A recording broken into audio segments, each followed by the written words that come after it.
পতিত আওয়ামী শাসন আমলে যে ছাত্র সংগঠনগুলো নানানভাবে নিপীড়নের শিকার হয়েছে, সেই ছাত্র সংগঠনগুলোর মধ্যে এখন নিজেরা কেন তারা সংঘর্ষে জড়িয়ে পড়ছে? প্রথম প্রশ্ন আমি এস এম ফরহাদ আপনাকেই করতে চাই। গ্রাফিতি কেন্দ্র করে এই সংঘর্ষ বলে শোনা যায়। গ্রাফিতিতে ভয় কেন? গ্রাফিতি তো করতেই পারে, যদি কেউ একটা কিছু লিখলো যেটা you don't like it, you can protest. তাহলে ডাকসুতে গ্রাফিতি করেছিল তারা, আমরা ক্রিয়েট করেছি, আমরা এটা উল্টে এনজয় করেছি খুব দারুণভাবে। ঠিক চট্টগ্রামও তেমনটা হয়েছিল, গ্রাফিতির পরে সুন্দরভাবে এনজয় করা হয়েছে। আজকে ঘটনায় আসি, আজকে কী হয়েছে?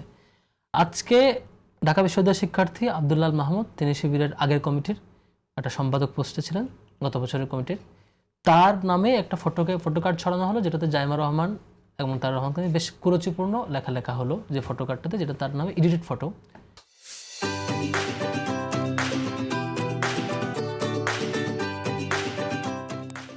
পরে দেখা গেল সেটি আওয়ামী লীগের একটা অ্যাক্টিভিস্ট থেকে পরিকল্পিতভাবে ছড়ানো হয়েছে, যেখানে দাবি করছে তার কাজই হচ্ছে শিবিরের বিরুদ্ধে একটা লেখে ছাত্রদলকে উস্কায়, ছাত্রদলের বিরুদ্ধে একটা লেখে শিবিরকে উস্কায়, এভাবে করে আর কি, পারস্পরিক বিরোধপূর্ণ পোস্ট দিয়ে।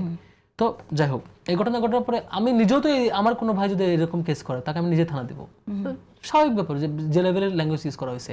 কিন্তু এটা করার পরে স্বাভাবিক লিগাল প্রসিডিউর কি? প্রসিডিউর হচ্ছে এটা পুলিশ তার আইডি কেউ যদি অস্বীকার করে এটা আমার না, তখন এটা ডিজিটাল ফরেন্সিকে যাবে, চেক করবে, ফ্যাক্ট চেকিং হবে সুন্দরভাবে, এটাই সিস্টেম হবে।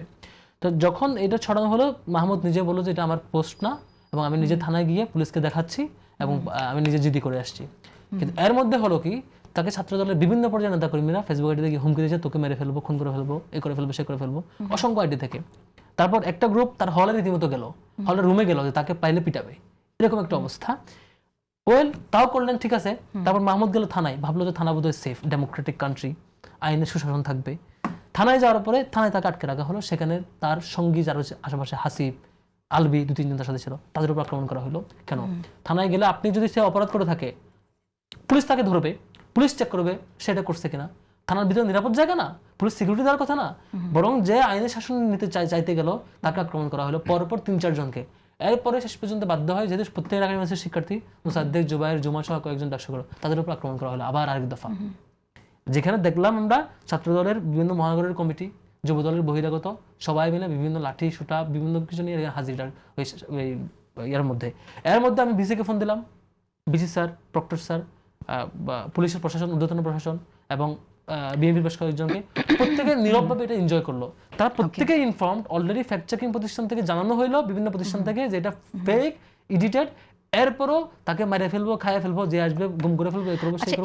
এই যে পোস্টটা যখন করা হয়েছে, 10 সেকেন্ড, এটা মিন করে আপনি ফটোকার্ড ছড়াবেন এবং কাউরে মারবেন, আক্রমণ করবেন, পরিস্থিতি তৈরি করে রামদার প্র্যাকটিস, আক্রমণের প্র্যাকটিস, সংঘাতের প্র্যাকটিস ক্যাম্পাসে ফিরে আনতে চান। নয়তো একটা ফেক জিনিসের উপর এটা রিয়েলও হয়তো আপনার ছাত্র সংগঠনের হিসেবে দায়িত্ববোধ আচরণ হলো, পুলিশকে বলা যাবে ওকে অ্যারেস্ট করেন, চেক করেন, এটা রাইট কিনা। আমরা আসছি সেই জায়গায়, আসছি ডেফিনেটলি, সেটার জন্য আইন আছে এ ধরনের অপরাধের বিরুদ্ধে ব্যবস্থা নেওয়ার জন্য। কিন্তু প্রশ্ন হচ্ছে যে এই পোস্টটা করার কতক্ষণের মধ্যে আপনারা জানিয়েছেন যেটা একটা তার আইডি হ্যাক হয়ে গেছে?